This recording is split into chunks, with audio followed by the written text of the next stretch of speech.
রাজা রাজা নিচে শুয়ে আছে। আমার ওই রুমে ছিল, সকালে চলে এসছে। হ্যালো, আসসালামু আলাইকুম। আপনারা সবাই কেমন আছেন? রাজা আমার দিকে তাকাইছে। বের হয়ে আসো বাবা, বের হয়ে আসো বাবা। ও বাবা, বের হও বের হও বের হও। রান্না বসাই দিয়েছি, ডিমের আলু সিদ্ধ করতে দিয়েছি। মনে করলাম যে মুসুরির ডাউল রান্না করি, তারপরে দেখছি থাক, মুসুরির ডাউল রান্না করছি না, অল্প একটু ডিম আর ডাউল দিয়ে রান্না, এই ডিম আর আলু দিয়ে রান্না করবো। আর কয়েক পিস আলু আমি বেশি করে সিদ্ধ করতে দিয়েছি, ভর্তা বানাবো আর বেগুনটা ভাজি করব।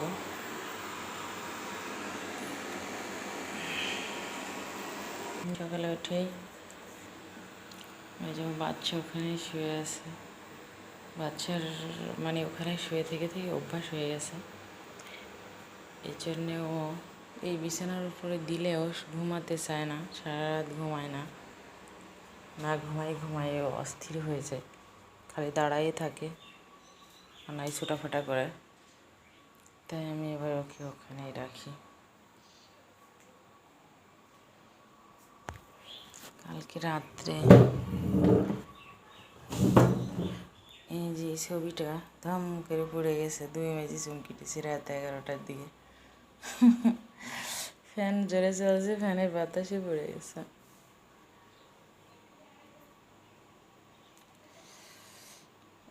আপু আমার কালকে মাছ রান্না করে মাছ একটুও খেতে মন চায় না, মাছ কিনতেও মন চায় না, খেতেও মন চায় না আমার। ডিম সিদ্ধ করা হয়ে গেছে, আমি আবার ওইটা ওর ভিতরে দিয়েছি, ভাবটা যেন না বের হয়। রান্নাটা বসাবো, তাই ভাবছি ঘরটাকে ভালো করে ঝাড়ু দিনি। রান্না তো তো সিদ্ধ হয়ে গেছে, সে তো একটু পড়াইলে হয়ে যাবে।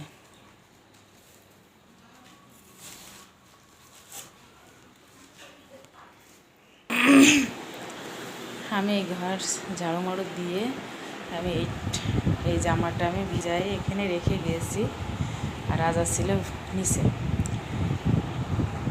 আমি মানে দরজা পাইও নি এটা ফেলে দিয়ে, আর টুক করে ঝাঁপ দিয়ে উঠে শুয়ে আছে। এত পণ্ডিত, ঠান্ডা জায়গা ছাড়া একটু পছন্দ করে না কোথাও। ঠান্ডা হতে হবে, ফ্যান চলতে হবে, তাহলে ওর পছন্দ। এত বদ, ও তো ছোটো, খুবই আদ্র, কিন্তু তারপরে যে এত বুদ্ধি। ও তো আমার সোনার মতো অত মানে না, বড় না। আমার সোনা তো ছিল একেবারে মোটা তাজা, খুব বড়। আরে পুস্কু পুস্কু কিন্তু ব্রেন বুদ্ধি সোনার মতো, খুবই বুদ্ধি। রাত্রে যে আমার এখানে ছাড়া শোবে না, এখানেও ঘুমাই থাকবে, কোথাও যাবে না। সকালে ওখানে চলে গেল। সকালে গেল কখন? ফ্যানটা বন্ধ করে দিয়েছি, সারা রাত ফ্যান চলছে। ভোরের দিকে একটু ফ্যানটা বন্ধ করে দিয়ে 7টার দিকে বন্ধ করেছি। বন্ধ করার সাথে সাথে ও দৌড় দিয়েছে, চলে গেছে। ফ্যান বন্ধ করে দিলে আমি এখানে থাকবোই না।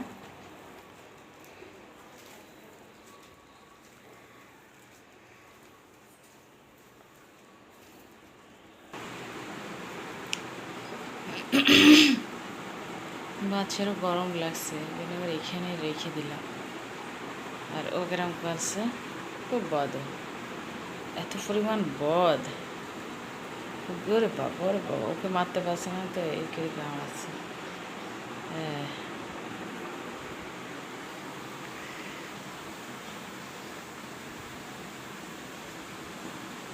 দুইজনে। আমার এই বাচ্চা খুবই ভালো, নরম সরম, আর ও চানকা বদ।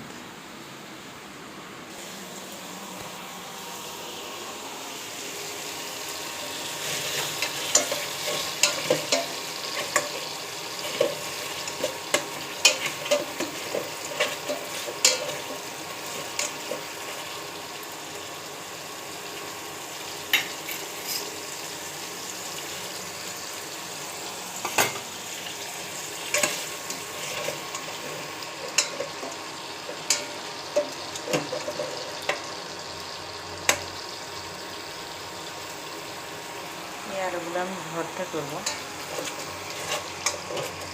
আলু ভর্তা আমার খেতে ভালো লাগে, তো মানে খালি আলু ভর্তা না, তার সঙ্গে তরকারি থাকতে হবে।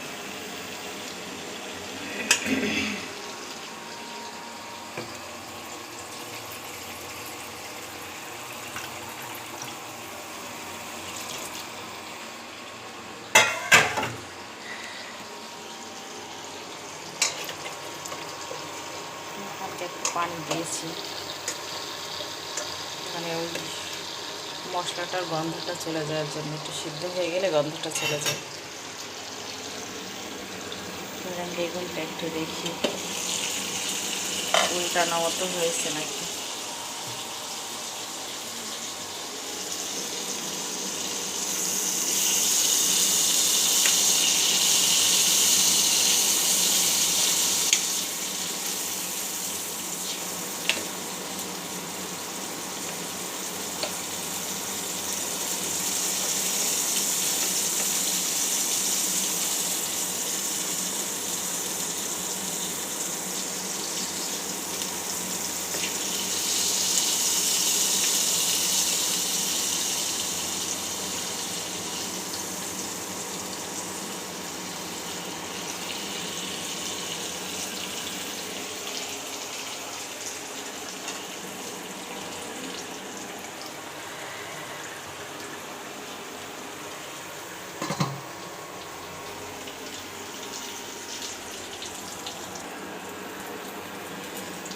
বেগুন ভাজি এখন হয়নি,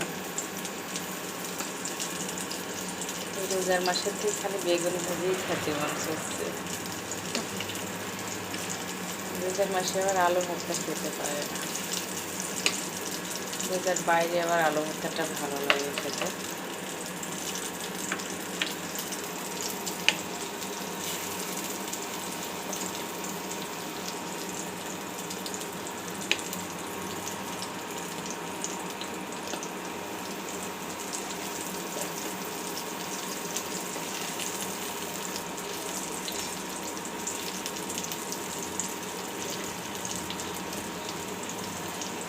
তেল একটু বেশি, এই কড়ার ভিতরে আমি তেলের আন্দাজ করতে পারছি না, তেল খালি বেশি হয়ে যাচ্ছে।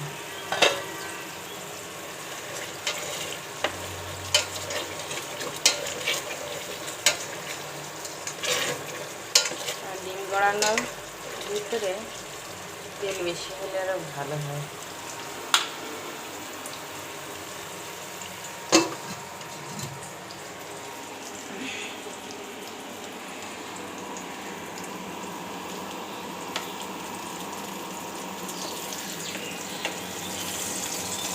বেগুন ভাজি এই কড়ার ভিতরে আমি একটু মরিচ আর পেঁয়াজ ভেজে নেব,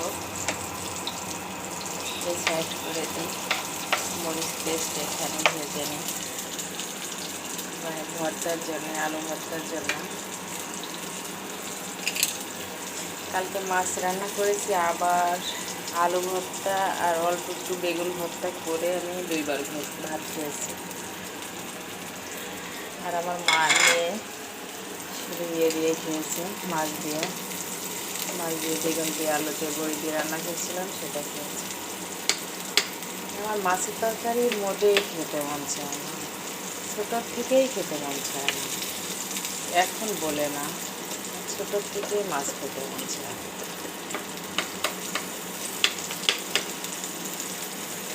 মাছের তরকারি আমার ভালো লাগে না খেতে।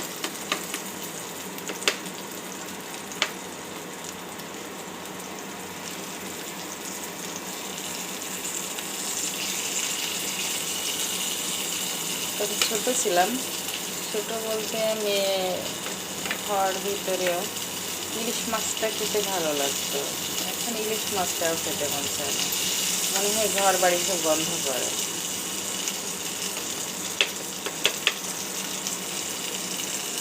এরকম মনে হয় আমার কাছে।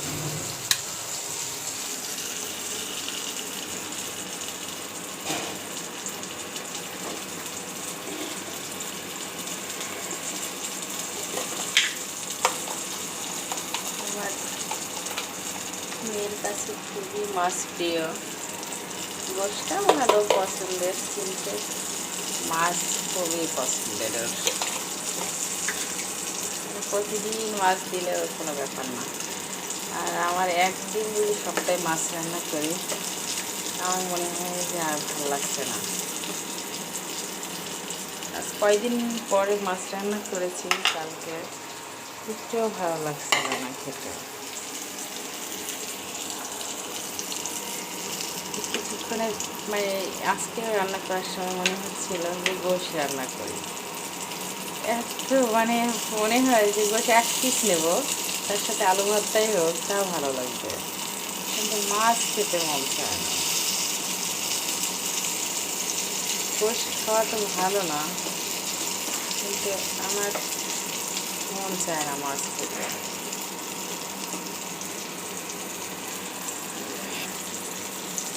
পেঁয়াজ আর মরিচটা ভেজে গেলে, ভাজা ভাজা হয়ে গেলেই হয়ে যাবে রান্না। আর বেগুন ভাজি হয়ে গেছে।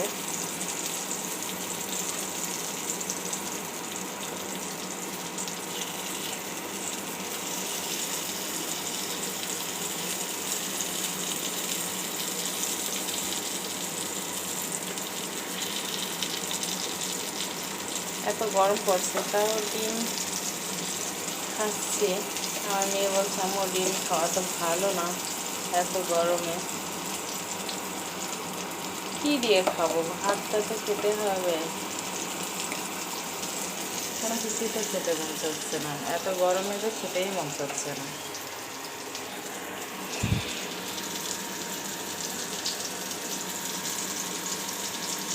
আমার মনে হচ্ছে চুলা বন্ধ করে দিয়ে এই তাপেই পেঁয়াজ আরও কালো হয়ে যাবে। বন্ধ করে দিয়ে আমি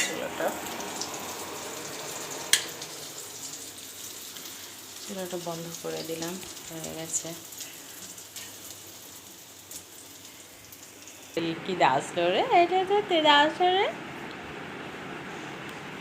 রাজা বাতাস খাচ্ছে, আমার বাদশা বাতাস পাচ্ছিল না। বাদশাকে আবার এখানেই রাখলাম, ও শুধু তেড়ে তেড়ে ওকে মারার জন্যে ভয়ে আমি নিয়ে আসি না। আর আমি এই যে কথাটা বলেছি বলে যে রাগ করে শুয়ে পড়লো। দেখেন হেভি রাগ ওর। আর প্রত্যেকটা ভাষা বোঝে একদম। সোনার তো ফটোকপি বলতে মনে হয় সোনাই এসেছে। তাই আপনারা সবাই ভালো থাকেন, সুস্থ থাকেন, এই কামনায় বিদায় নিচ্ছি। ও আল্লাহ হাফেজ।